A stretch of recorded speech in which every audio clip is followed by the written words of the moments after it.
আমি আজকে ডিম দিয়ে মুগ ডাল ভুনা করব। আমি চুলায় একটি প্যান বসিয়ে দিলাম। এখানে একটু পরিমাণ মতো তেল দিয়ে দিচ্ছি। আমি ডিমগুলোকে ভেজে নিব।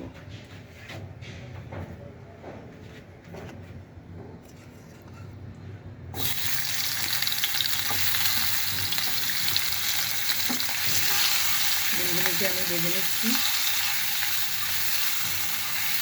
ডিম ভাজা হয়ে গিয়েছে, আমি তুলে নিচ্ছি।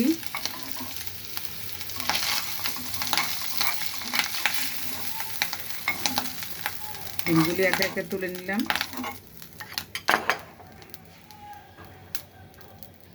এই প্যানে দিয়ে দিচ্ছি পেঁয়াজ কুচি, দিয়ে দিলাম সরিষার তেল।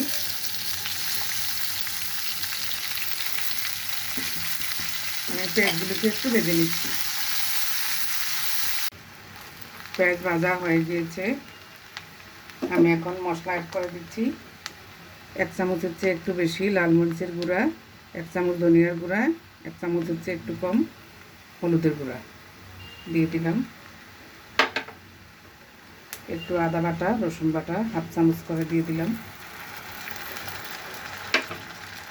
স্বাদ মতো একটু লবণ দিয়ে দিলাম। একটু সামান্য পানি দিয়ে দিব।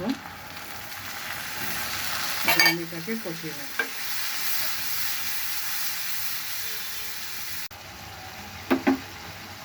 মশলা কষানো হয়ে গিয়েছে, আমি ডালটা দিয়ে দিচ্ছি। ডালটাকে একটু নেড়ে চেড়ে আমি একটু সামান্য পানি দিয়ে দিচ্ছি।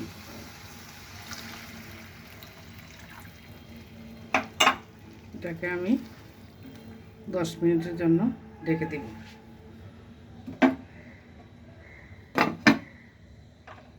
এলাম 10 মিনিট পর। ডালটা প্রায় সিদ্ধ হয়ে গিয়েছে, এখন আমি ডিমটা অ্যাড করে দিচ্ছি।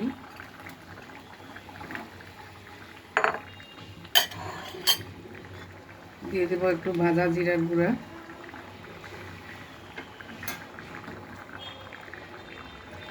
দিয়ে দেবো একটু ধনিয়া পাতা,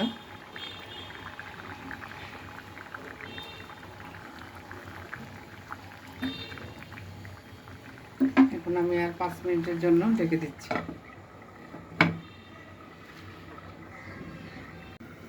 অপেক্ষার পর ফিরে আসলাম। তৈরি হয়ে গিয়েছে আমার ডাল ডিমের ভুনা।